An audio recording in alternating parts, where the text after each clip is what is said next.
kembali menyapa Anda. Harian Netra, dalam operasi. Opini, ekspresi, dan reaksi.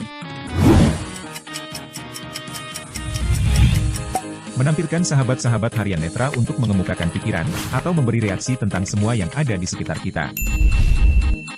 Hadir untuk menemani hari Anda. Selamat menikmati.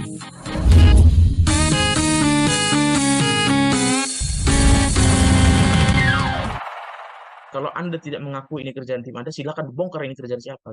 Jangan jangan mencoreng wajah-wajah hukum di Indonesia seperti itu. Jangan lupa klik subscribe dan nyalakan lonceng notifikasinya agar kita berkenan videonya.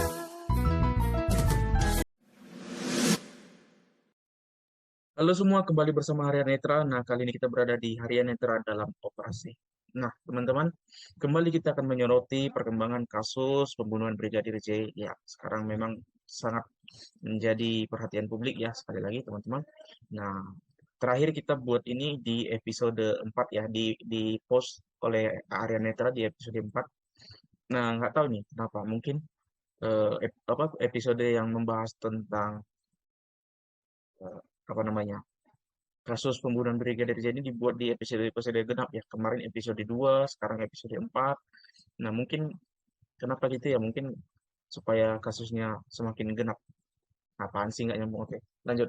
Teman-teman, nah, terakhir kita sudah sampai di perihal penetapan tersangka eh, apa namanya? Kadif Propam Nonaktif Bapak Ferdi Sambo ya, teman-teman. Nah, dan kali ini kita akan mulai dari sini. Adanya peristiwa yang mengejutkan saya secara pribadi dan tentunya mengejutkan bagi banyak orang yang mengerti ya, memahami situasi ini, yaitu tentang dicabutnya kuasa hukum Barada RE, yaitu Deolipa Yunara ya.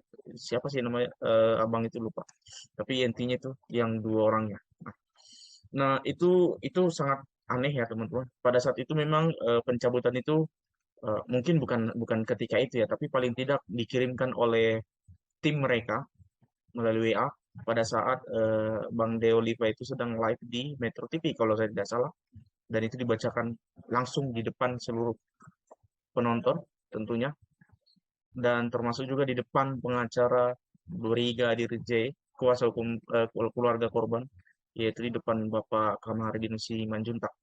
Nah, teman-teman, memang eh, saya di sini tidak ingin memasuki alam emosionalnya Bapak Deolipa ya, teman-teman. Saya di sini ingin mencoba menilai sebagai orang awam. Eh, saya memang merasa ada yang janggal dari pemecat, ya bisa dibilang pemecatan lah gitu. Tapi intinya pencabutan kuasa Baradae oleh Baradae terhadap kuasa hukumnya ya teman-teman. Karena yang pertama, sebagaimana saya setuju dengan apa yang disampaikan oleh Bapak Deolipa bahwa kondisi Baradae kan sekarang sedang ada di tahanan ya, ditahan eh, dengan dua alasan ya, negatif positif. Tentunya alasan salah satunya adalah karena memang dia adalah tersangka. Yang kedua mungkin sebagai bentuk dari perlindungan kepadanya dari pihak-pihak luar. Jadi justru sebenarnya ini benar-benar membuat dia sangat terisolasi gitu ya. Nah, tapi bagaimana bisa menulis surat sedemikian rupa? Sedangkan begini teman-teman. Em, di situ Bapak Deolipa mengatakan, atau mungkin di salah satu media, atau pokoknya di antara rentan hari sampai hari ini, Bapak Deolipa pernah mengatakan begini.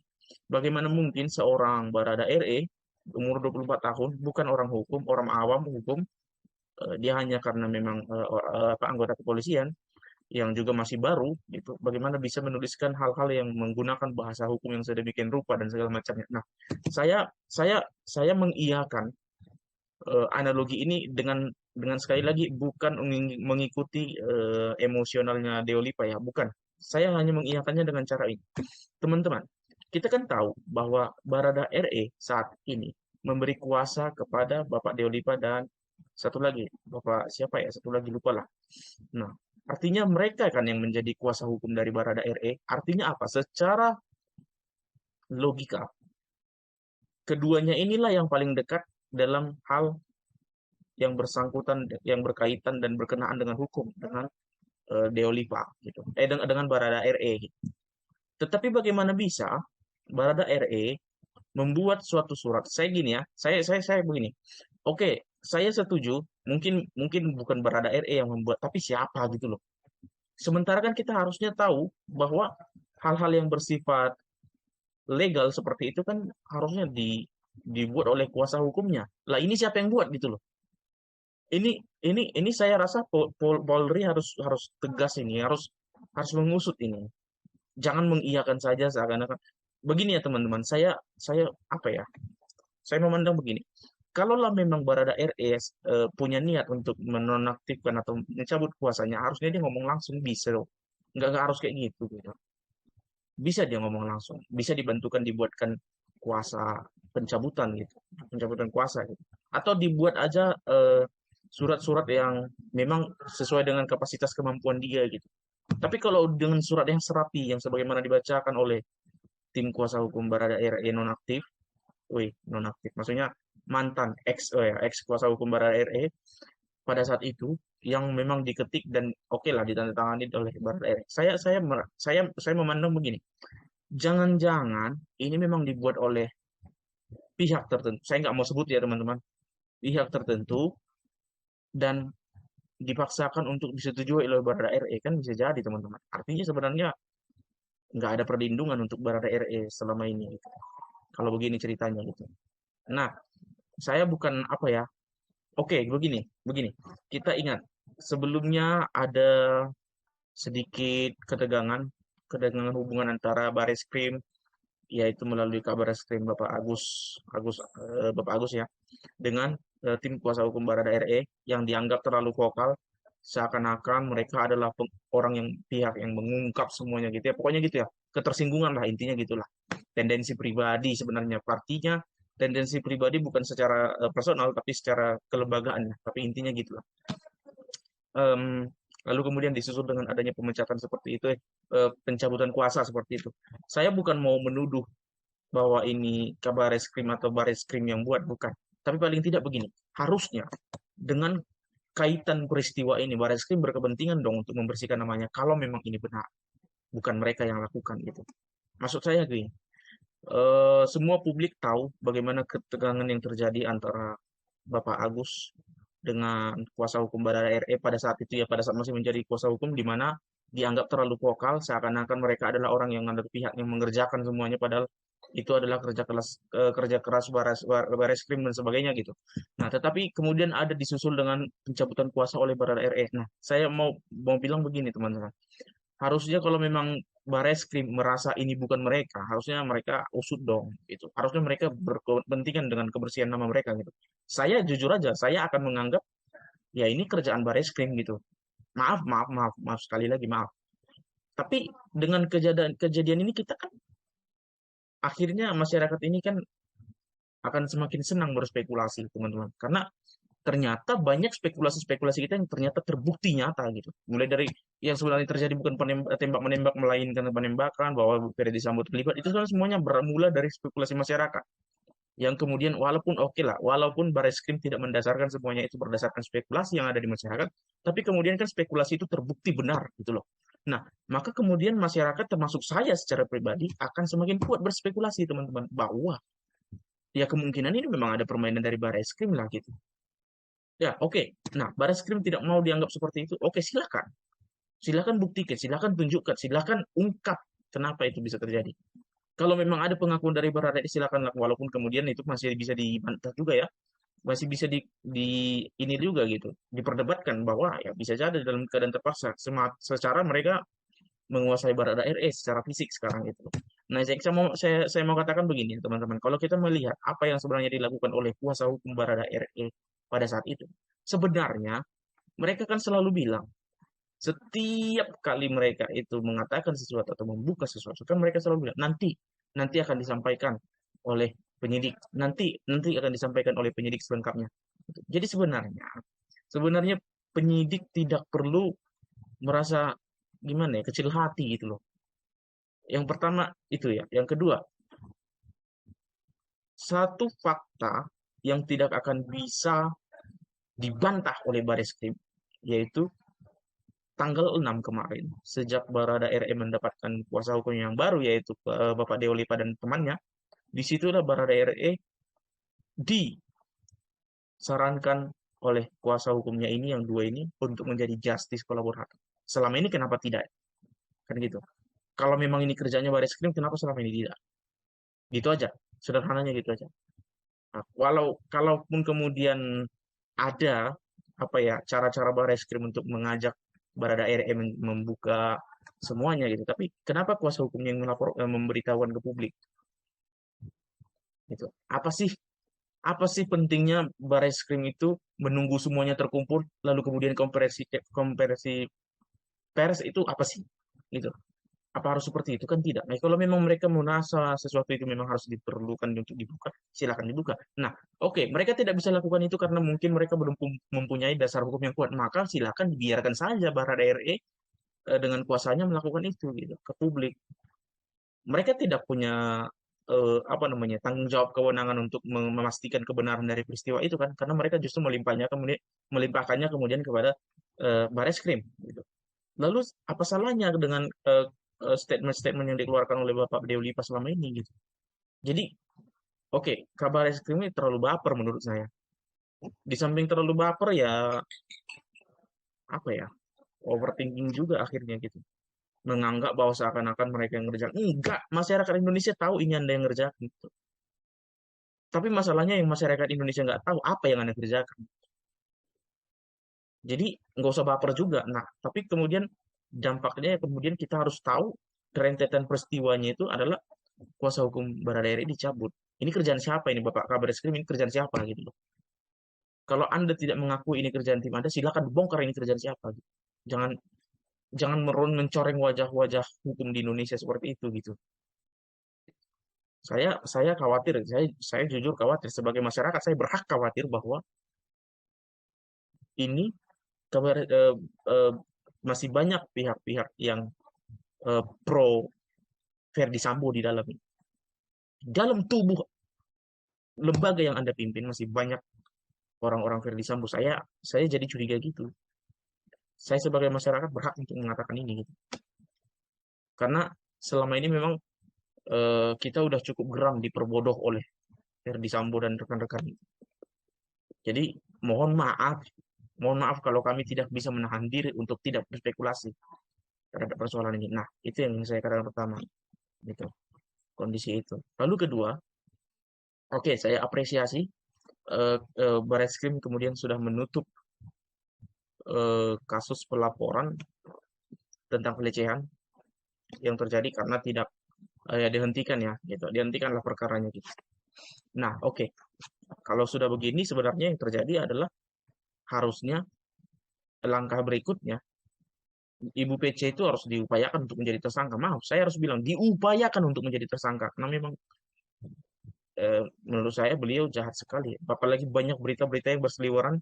Saya nggak tahu ya ini benar atau tidak, tapi banyak media-media mainstream yang sudah memberitakan gitu tentang adanya dugaan pemberian janji memberikan dana sebesar 1 miliar rupiah yang kemudian dibagi 2 miliar rupiah yang kemudian akan dibagi 3 yang akan diberikan kepada para pelaku pembunuhan ini. Nah, tapi kemudian di sini kan ada keterlibatan Ibu PC di sini. Jadi sebenarnya paling tidak beliau merestui peristiwa itu dan artinya beliau bisa terkait di dalam Junto 55 atau 56 itu. Paling tidak di 56 lah gitu. Oke, kalaupun tidak itu, masih banyak lagi hal yang bisa menjerat Ibu PC. Banyak. Saya mau sebutin bisa dengan pasal 220 lah. Dengan membuat laporan seakan-akan segala macam. Nanti teman bisa baca ya 220 KUHP dan bisa juga dari 317 KUHP, macam-macam. Banyak sekali teman-teman yang bisa menjerat Ibu PC ini. Dan bukan apa-apa ya teman-teman ya. Saya sangat menghargai wanita karena saya tidak punya saudara wanita juga secara saudara kandung itu. Jadi justru saya sangat geram ketika apa yang menjadi isu sensitif bagi kehormatan seorang wanita itu dimainkan seperti ini gitu. Itu saya geram sekali gitu loh. Ya ini mungkin episode kalau di operasi itu teman-teman ada opini, ekspresi, reaksi. Mungkin ini mencakup tiga-tiganya teman. Bisa saya ada menyampaikan opini, saya juga ada berekspresi, dan saya juga ada bereaksi. Jadi ya ini teman-teman ya. Saya sekali lagi, saya justru sangat menghargai harkat dan martabat seorang wanita. Maka dari itu, apa yang dilakukan oleh pihak keluarga Verdi Sambo ini menurut saya sangat kurang ajar gitu. Memanfaatkan itu untuk menuluskan semua posisi-posisi mereka gitu. Ini sangat kurang ajar. Saya justru apa ya mendorong lembaga-lembaga yang berhubungan dengan kewanitaan itu harusnya berontak gitu. Dihajar ini orang gitu loh secara hukum gitu. Saya harus mengatakan ini gitu teman-teman. Karena sekali lagi saya sangat menghargai kedudukan harkat dan martabat seorang wanita. Oleh karena itu, saya sangat geram ketika harkat dan martabat wanita dipermainkan sedemikian rupa oleh pihak Verdi Sambo untuk menjadi isu yang bisa membelah masyarakat atau untuk menjadi isu yang digunakan menutupi kebusukan yang sebenarnya. Gitu teman-teman. Nah, jadi saya mohon Ibu PC ini diproses, jangan dibiarkan gitu aja. Gitu. Tangisan-tangisan buaya seperti itu gak usah lagi didengarkan lagi. Gitu. Nah, mungkin banyak teman-teman yang mengira saya kok jahat kali gitu ya ngomongnya sama perempuan kok jahat kali. Ya dia juga jahat gitu loh sama seluruh masyarakat Indonesia menggunakan memanfaatkan sifat kewanitaan yang harusnya kita bisa hargai teman-teman. Mulai dari kondisi psikologis dan segala macamnya yang berhubungan dengan pelecehan dimanfaatkan sedemikian rupa untuk memuluskan jalan menutupi kasus ini.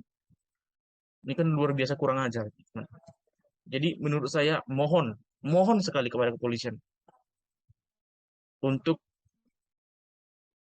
menjadikan Ibu PC sebagai tersangka terhadap perkara apapun yang tentunya bisa berhubungan dengan apa yang dia perbuat gitu loh.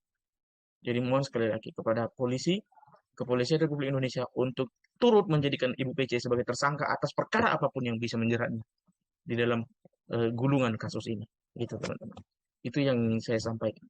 Nah, yang terakhir kita akan lihat teman-teman kasus ini ke depan akan bagaimana. Karena begini, sekarang ini Barada RE sudah mendapatkan kuasa hukum yang baru dan saya sih menebak ya. Oke, ini tebakan saya ini akan menjadi catatan elektronik di Harian Netra.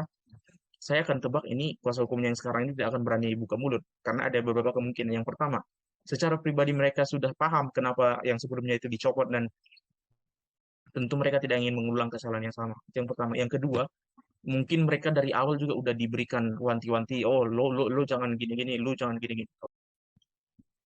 Dan akhirnya karena mereka sudah diberi wanti-wanti, maka kemudian mereka tidak akan banyak bersikap di sini. Nah, tetapi saya akan katakan jika ini nanti yang akan terjadi, Pak, maka kasus ini dari sudut pandang Barada RE tidak akan menarik lagi, teman-teman. Karena saya yakin dan percaya kalau memang ini yang terjadi ya, artinya bukan saya yakini ini terjadi bukan, tapi saya yakin dan percaya kalau dengan ini yang terjadi, maka eh, kasus dari sudut pandang Barada RE ini akan tidak lagi bisa menarik empati masyarakat. Saya kira apa yang dikerjakan oleh Bapak Deolipe itu bagus loh. Dia mendudukkan Barada RE ini terlepas dari salah atau benar ya, tetapi secara ini ya kelihayan seorang pengacara ini bagus menurut saya bahwa dia mendudukkan Barada RE itu sebagai seseorang yang dipaksa melakukan. Ini terlepas dari benar atau salah, tapi dia mendudukkannya dengan sangat cermat. Berbeda dengan Bapak Andreas yang sebelum menjadi kuasa hukum Barada RE, terlepas dari memang mungkin beliau mendapatkan informasi yang salah, tetapi kan beliau mendudukkan Barada RE itu sebagai orang yang membela diri.